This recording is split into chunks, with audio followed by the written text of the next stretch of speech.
And we're here today for a final pretrial conference, and it's been communicated to me by Mr. Ringstrom that we have a pretrial agreement. And as I understand it, the defendant's going to enter a plea of no contest to count 1, felonious assault, and count 2, operating while intoxicated as a third offense. In exchange for that, the other offenses underneath count 3, 4, and 5, and the habitual enhancement will be dismissed. Let's go ahead and cover that. Count 3 is a charge of operating while license is suspended, denied, or revoked. Count 4 is failure to report an automobile accident, and count 5 is assault with a dangerous weapon. And there's a habitual felony fourth. Is that correct, Mr. Ringstrom?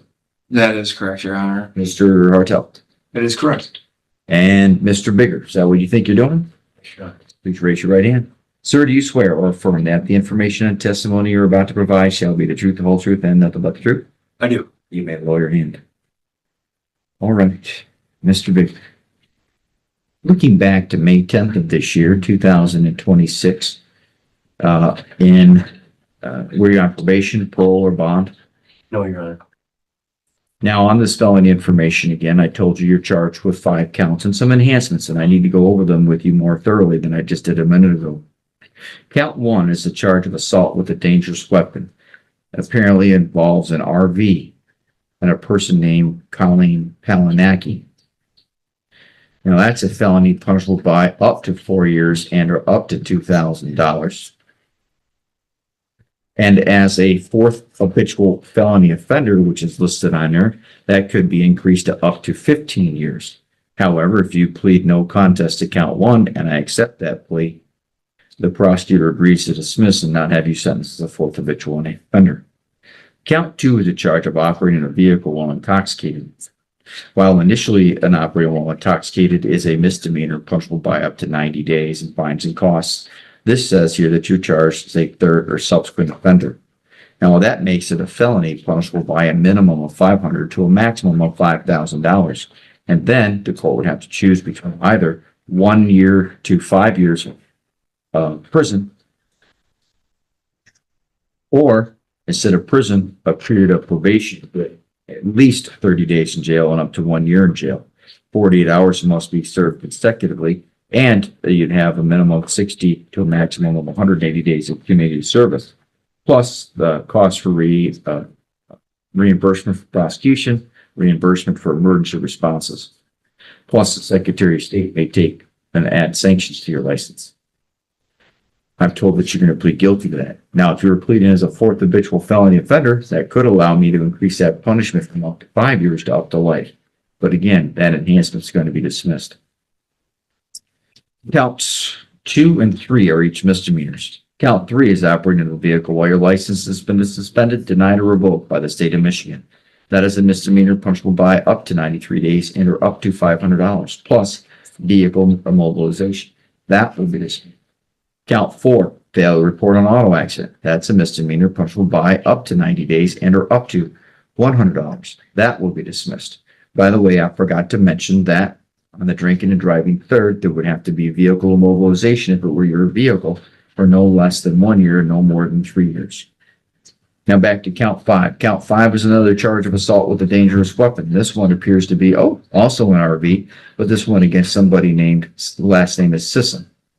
Again, that's a felony punishable by up to 4 years and or up to $2,000. And as a fourth habitual enhancement that could be increased within the court's discretion up to 15 years. However, that count and the enhancement will be dismissed. Did I get all that correct? You did, Your Honor. And Mr. Hartel? I agree.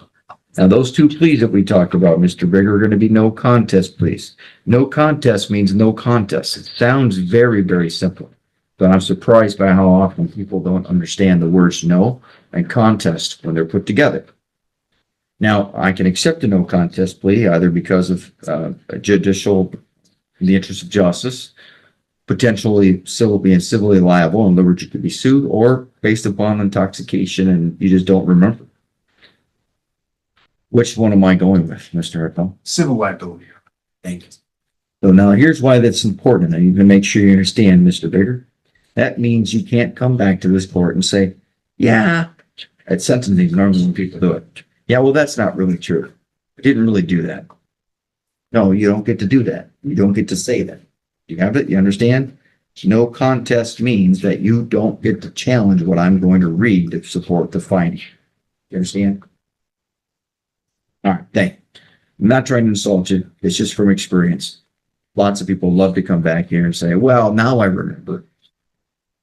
Doesn't work out well. All right, good. Now, everything I've just talked about is covered on this two-page document called a plea agreement. And I'm going to hold that two-page document up. Page 2 is the one that's got all the signatures. Is that your signature there right at the top on the left? It did. It is. Now, before you place your signature on there, had you gone over page 1 with Mr. Hartel? I did. You think so? Yeah. Okay. Yeah. All right. I'm looking for a yes or a no. Did you? All right. Yes. Thank you. Now, before you did all that, has Mr. Hartel made himself available to you to talk about the case, the evidence against you, going to trial, not going to trial, giving you advice, things like that? Yes, Your Honor. Are you satisfied with this counsel at this time? Yes, I am, Your All right. Thank you. Now, if you enter these pleas of no contest, you're not going to have a trial. Does that make sense, sir? Yes, it does. Now, this next piece of paper I'm holding up, it's got another signature there on the bottom. It's only got one and it looks like it's yours. Is that your signature? Yes, it is, Your Honor. Now, before placing your signature on this piece of paper, did you read through all the information contained above? I did. And I don't mean any insults, did you understand all those words? Yes, I did. Oh, very good. You read in English language and you understand it all? Yes. All right, good. What I'm trying to do is stop somebody from coming up and saying later on, yeah, I don't really read English, but you were able to sign it. So, all right, good. So again, you understand even more importantly that if you enter a plea of no contest today, you're going to be forever waiving those rights as they apply to this particular case. Yes, Your Honor. Now, when it comes to coming back, you can't come back and say, hey, listen, there was some other promise, threat, or inducement that got me to plead guilty that I didn't tell you about last time, Judge. So, have we covered all the terms of the agreement? Has anyone done anything to make you plead guilty that we haven't talked about? No, Your Honor. Now, has anybody promised you exactly what the sentence would be? No, Your Honor. Mr. Hartel generally does a pretty good job, and I'm going to trust that he's talked to you about potential sentencing, the Michigan sentencing guidelines, things like that. The guidelines are not mandatory. I must consider them, but I don't need to follow them. So I just need to let you, do you understand? Yeah. All right, great. Do you still wish to enter the plea of no contest to the two counts that I mentioned earlier? Yes, Your Honor. Do you have any questions of me or of your counsel before we go down that road? No. As to counts 1 and 2, I anticipate you're going to say no contest. How do you plead? No contact. Before the court can accept that, I must take a look at some exhibits, and Mr. Mr. Ringstrom has provided me 3 exhibits. People's Exhibit 1, 2, and 3. Mr. Ringstrom, are you asking the court to accept these? I am, Your Honor. Any objection to them, Mr. Hartel? No, Your Honor. People's Exhibit number 1 is a Missaukee County Sheriff Incident Report that consists of 25 pages. It bears the incident report number at the top of 26-932-157. People's Exhibit number 2 bears that same incident number from the Missaukee County Sheriff, and it appears to be a supplement, and it consists of 4 pages. And the last is also a police report, but this one is from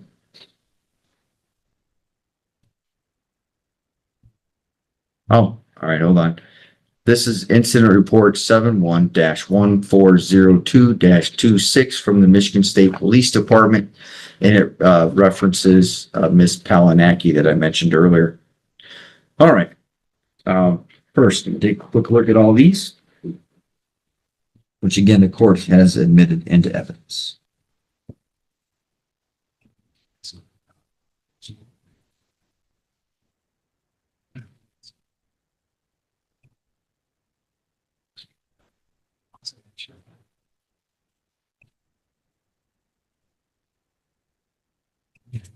All right, I see the chemical test rights. I also see that there was a refusal.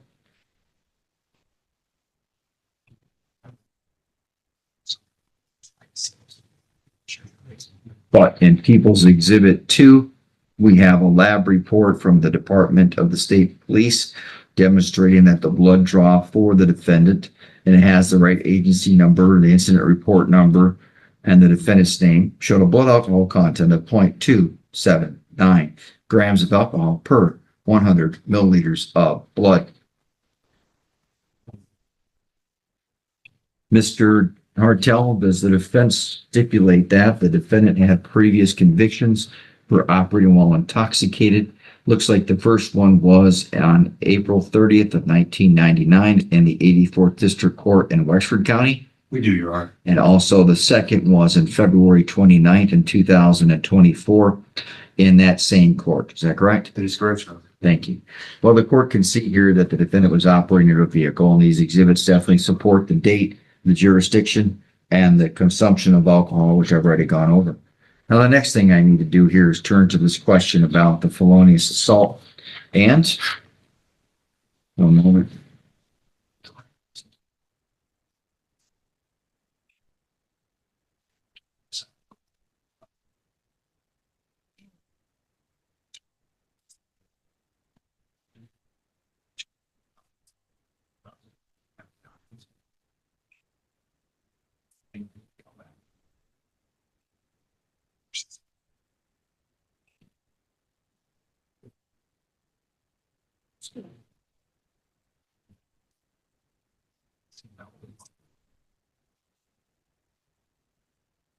All right.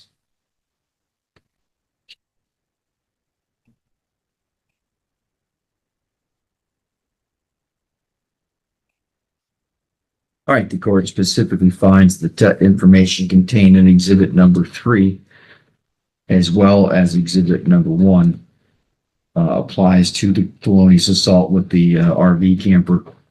Mr. Ringstrom, do you believe the interests of justice do not require the recitation of a factual basis? I do, Your Honor. Are you aware of any other promises, threats, or inducements? I am. Do you believe the court's compliance to Miscroll 6.302? I did, Your Honor. I think the court did speak as far as the OWIB in 2024. It's too. Oh, it's 2004. Yeah. I just wanted to make sure. It's all right. Apologize for not catching that, Your Honor. It's okay. All right. Mr. Hartel, do you agree with all those responses from Mr. Ringstrom? I do. All right. The court agrees and finds the defendant's plea today has been made freely, knowingly, and voluntarily. The court further finds the testimony provided by the defendant under oath on the record satisfies the required elements of proof. Therefore, the defendant is found guilty of count 1 and count 2. The remaining sentences and enhancements will be dismissed at the time of sentencing. Mr. Bigger, we will be back here for sentencing probably in about 5 weeks, maybe 6. Between now and then, as you probably recall, an agent from the Michigan Department of Corrections must prepare a pre-sentence investigation report anytime someone's convicted of a felony in a state court here in Michigan. That requires you to fill out a packet, turn it into their office, be subject to an interview with an agent from that office, which you have the right to have your counsel present, and you need to go over that report with Mr. Hartel prior to coming back to court. Each side has the right to make objections or request content or changes to the contents of that report. This report will include a score to the Michigan sentencing guidelines, which are not mandatory, but they're important for the court to consider. It will also include a description of the offense, description of the pretrial agreement, any statements or information you make or provide, as well as a recommendation as a sentence, strictly a recommendation. And it will include history about prior performances on bond, probation, or parole if those things apply. Do you understand? Sure. Any questions, Mr. Bigger, about what we have done today, sir? No, Your Honor. Anything else, Mr. Hartel? Your Honor, my client has asked me to see if we could address bond pending sentencing. He is interested in going to treatment if at all possible.